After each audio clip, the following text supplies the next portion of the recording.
E aqui o que eu quero trazer agora é o que a gente mais tem usado, também é uma dinâmica no nível de funcionalidade, tá? Ela é bem semelhante, essa matriz aqui ao Moscou, mas é um pouquinho diferente. As variáveis que a gente dá para o pessoal usar, a gente usa uma combinação aqui de uma matriz de valor e complexidade com a dinâmica criada pela Innovation Games aqui, que é o Buy a Feature Game, ou seja, é o jogo para a gente comprar funcionalidades. Qual é a grande sacada desse cara aqui?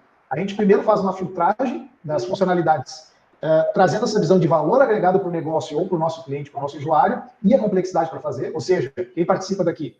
Pessoal de produto, PO, PM, qualquer outro stakeholder da área de negócio, um time técnico, se não for o time técnico todo, pelo menos, né, ali pessoas, uma liderança técnica, arquitetos, é importante ter pessoas com visão técnica que consigam avaliar muito a complexidade para a gente fazer determinadas funcionalidades. Então a gente faz essa filtragem aqui e ainda por cima a gente abre um espaço para as pessoas comprarem as funcionalidades que elas julgam mais interessantes. Ou seja, a gente faz uma análise, seguindo duas variáveis, e depois deixa aberto ainda uma percepção final.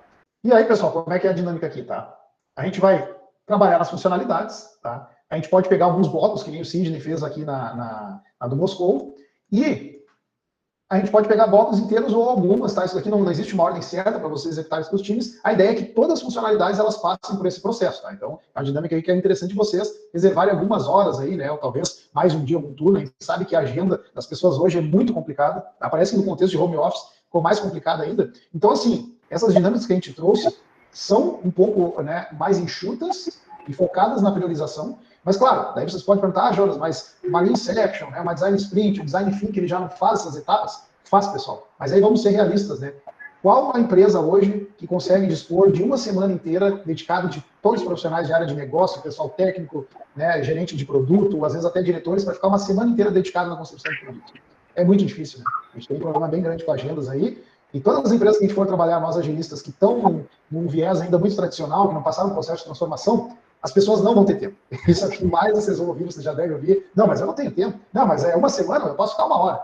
Então, assim, a gente tem que aprender a lidar com a realidade, né? E usar dinâmicas que a gente consiga extrair, né, o mais importante possível dos stakeholders para a gente atingir o nosso objetivo. Então, se a gente for pensar assim, ó, pessoal, essas funcionalidades aqui, tá?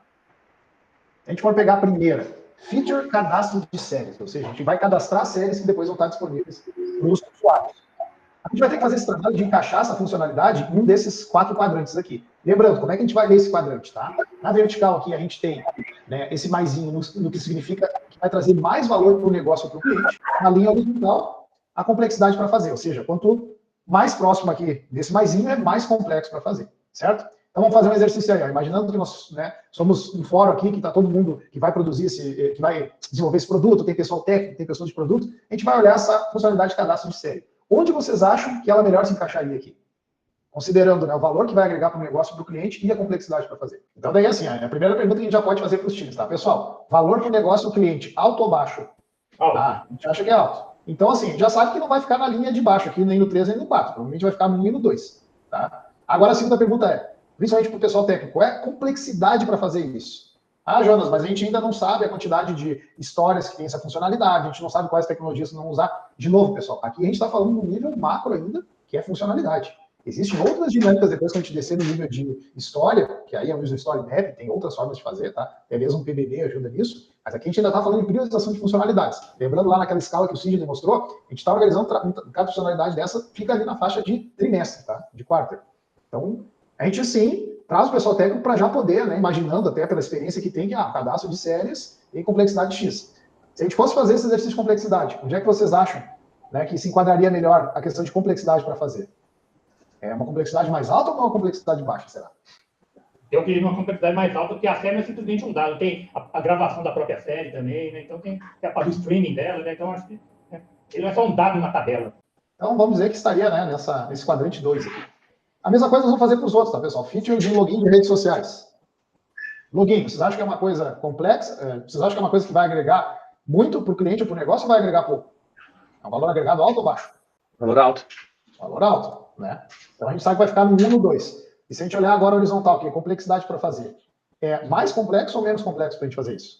A questão das redes sociais poderia fazer uma priorização, Google e Facebook. Depois, o tempo podia ampliar, se for o caso. Né? Exato. Então vamos considerar que a rede, né, o login por rede social é uma coisa que vai gerar valor, mas é uma coisa que no nível de complexidade é mais simples de fazer. Então ela fica no quadrante 1. Aí vamos jogar aqui, né, que conteúdo pago, né, feature de conteúdo pago. Também é uma coisa que agrega valor é mais complexa, que a feature de oferta, né, sei lá, não agrega muito valor, mas é fácil de fazer. Vamos fingir que a gente, né, fez a discussão de todas as funcionalidades, tá? E aí eu faço a primeira pergunta para vocês. De todas essas funcionalidades que estão aqui, tá? Quais funcionalidades que a gente já sabe de cara que a gente deve fazer? Antes de a gente votar ainda no Buy a Feature Game. A1. A1 é.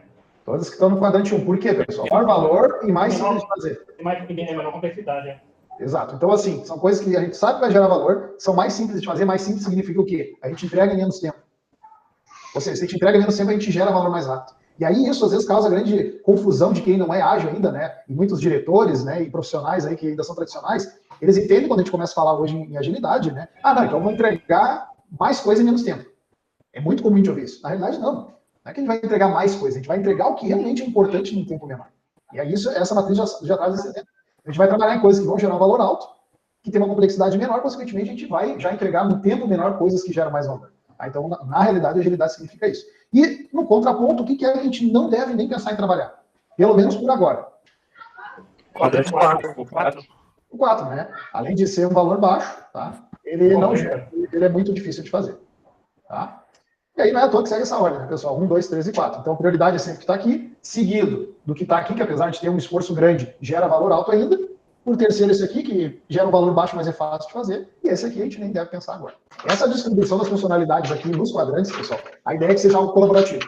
Então, quem é que movimenta isso? Geralmente, quem está facilitando a dinâmica. Tá? E aí, antes de movimentar, antes de a gente escolher na turma toda qual o melhor quadrante para colocar determinada funcionalidade, a gente vai ter a visão do PO. A gente vai ter a visão, sei lá, de um analista de negócio que está junto ali. Então, se a gente está falando, por exemplo, de uma funcionalidade do item financeiro, tá? Cartão de crédito. Às vezes o PO, ele está ali, ele é o cara responsável pelo produto, mas tem um analista da empresa junto com ele, um analista financeiro, que vai trazer mais insights, vai trazer uma visão mais adequada sobre aquela funcionalidade. E junto, claro, está todo o pessoal técnico que vai desenvolver essa funcionalidade depois. Então, o que eu quero dizer, né, Felipe? É interessante que toda a turma, todo esse fórum, cada um traga o seu ponto de vista. O PO traga o dele, o analista traga o dele, o diretor que está bancando o projeto traga o dele, os devs, né, o arquiteto, o líder técnico, traga os seus pontos também. Pessoal de UX, profissionais de UX, o QA, se já tiver formado no time, participa aqui também. Por quê? Quanto mais informação, quanto maior a colaboração de todos os envolvidos, tanto quem vai definir quanto quem vai executar, é muito maior a chance, né, do engajamento e a gente ter sucesso no produto. Tá? Então, assim, movimenta quem está facilitando a dinâmica, mas o facilitador é importante que ele, né, traga, que ele incentive a todo mundo a trazer os seus pontos. Tá? E aí se chega num quadrante mais adequado aqui, que representaria o equilíbrio, né, de todas as opiniões. Tá? Às vezes é interessante usar isso somado. Né? A gente pode usar combinação de dinâmicas. Imagina que a gente usa um WSJF, que nem usamos aqui, e o que a gente entendeu aqui? Que nós temos que priorizar esses 4 épicos. No segundo momento, nós vamos pegar esses 4 épicos e vamos trabalhar só eles aqui no Buy a Feature Game. Tá? Todas as funcionalidades que fazem parte daquele épico. A gente pode usar, né, coisas somadas assim também. Tá? Mas se não, se a gente quer discutir todas as funcionalidades de todos os épicos, de tudo que existe no Product Backlog até então, a gente vai fazer aqui. Tá? E ele segue também essa lógica que o Sidney usou no outro exercício aqui de correlação entre as features. Também, perfeito, perfeito. E aí vai ficar mais claro o seguinte, ó, a gente vai fazer a correlação no momento que a gente votar usar o Buy a Feature Game. Então, o que nós vamos fazer agora? Vamos para essa etapa e eu já falo aí, Daniel, sobre essa questão da dependência, né, de funcionalidades. Pessoal, vou dar um exemplo aqui. O Rodolfo, né, colocou o nome dele aqui. O Rodolfo, ele tem 3 notinhas, né, 3 moedinhas aqui, para comprar funcionalidades.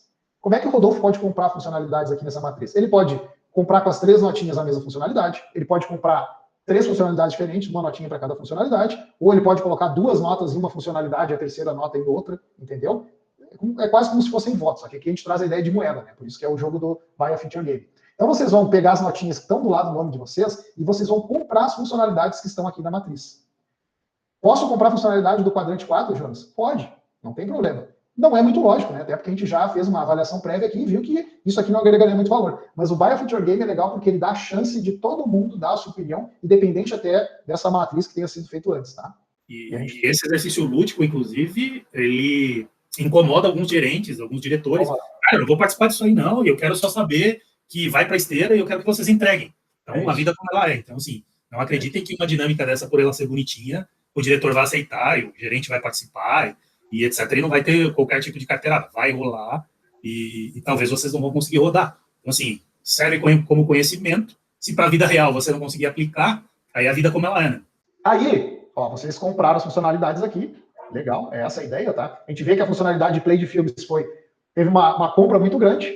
Aí, Felipe, é nesse momento que a gente ver, né? Pessoal, entendemos que play de filmes é importante. Existe alguma funcionalidade aqui em cima que seja dependente dela, ou que seja um habilitador para essa funcionalidade? Antes de a gente ter o play de filme, a gente precisa ter alguma outra funcionalidade antes? Aí a gente começa a fazer esse mapa aqui, tá? Mas a gente já sabe que, como ela, né, demonstra um valor muito alto, ela é importante, então a gente vai ver o que né, em relação às outras funcionalidades, ela vai acarretar também. Com relação, quando a gente faz essa votação de compra, o que me vem em mente? Se a gente vai colocar os pré-requisitos depois da compra, é possível que essa compra ela vá mudar depois, não é possível? Não tem que revotar ela? Pode ser? Pode acontecer. Pode. Tá? O que acontece? A gente já, se vocês estudarem a Innovation Games, tá? Ela é muito mais simples, ela nem envolve essa matriz. O que acontece? A gente já rodou na prática com vários clientes.